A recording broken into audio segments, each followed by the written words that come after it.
Hello student, welcome back to Crest Commerce classes. Today we start the financial statement chapter with adjustment. Today we discuss about the expenses, outstanding expense and prepaid expense.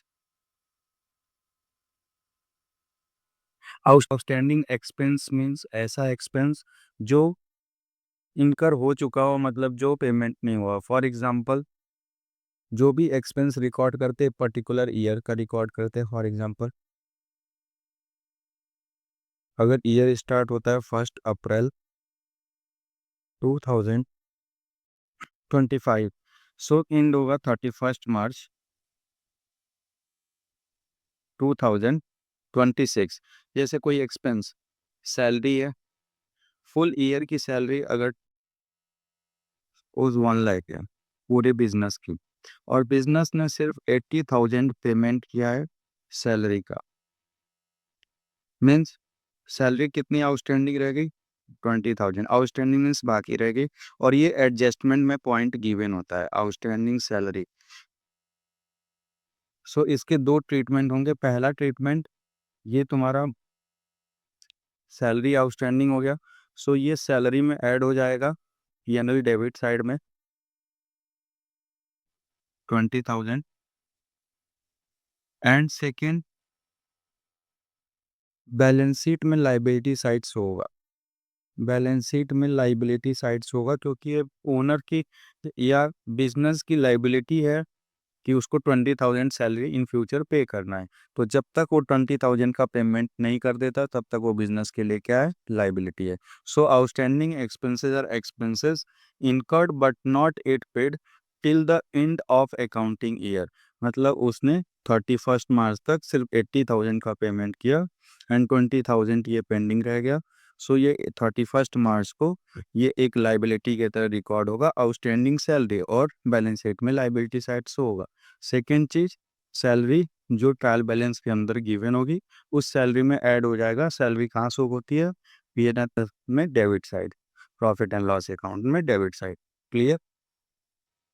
Outstanding expense का salary या outstanding expense added to the related expense. जो भी expense outstanding होगा वो profit and loss account या अगर trading account में भी, जैसे फॉर एग्जांपल अगर वेजेस आउटस्टैंडिंग रह गया तो वो ट्रेडिंग अकाउंट में डेबिट साइड में वेजेस में ऐड हो जाएगा. Clear? Soon as outstanding expense liability, मतलब लाइबिलिटी साइड में बैलेंस शीट में होगा एज आउटस्टैंडिंग एक्सपेंस. अगर सैलरी आउटस्टैंडिंग है तो आउटस्टैंडिंग सैलरी, और अगर सपोज वेजेस या रेंट आउटस्टैंडिंग है तो आउटस्टैंडिंग रेंट के नाम से लाइबिलिटी साइड में शो होगा. क्लियर?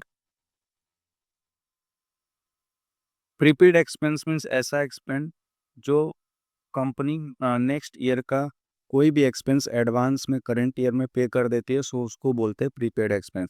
फॉर एग्जांपल अगर पूरे साल की सैलरी है करंट ईयर की 1 लाख एंड कंपनी ने 1,20,000 पेमेंट कर दिया, सो 20,000 जो एक्स्ट्रा नेक्स्ट ईयर की सैलरी है वो होगा प्रीपेड एक्सपेंस. और उसको पहला इफेक्ट क्या होगा? रिस्पेक्टिव एक्सपेंस से माइनस करते हैं, और सेकेंड बैलेंस शीट में असेट साइड शो करते हैं. बैलेंस शीट में असेट साइड क्यों शो करते हैं? क्योंकि एक्सपेंस का पेमेंट हो गया है और एक्सपेंस के पेमेंट से हमें सर्विस मिलेगी, तो सर्विस इन फ्यूचर हमें रिसीव्ड होगी. इन फ्यूचर कुछ भी अगर रिसीव्ड होता है तो वो बिजनेस के लिए क्या है? असेट्स है.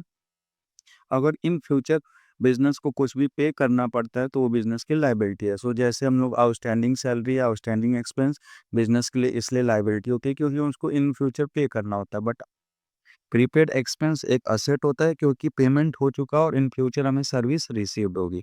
Clear? So prepaid expenses are expenses paid in advance for next accounting year. Next accounting year के लिए जो भी एक्सपेंस एडवांस में करंट ईयर में पेड हो जाते हैं वो क्या होते हैं? Prepaid expense.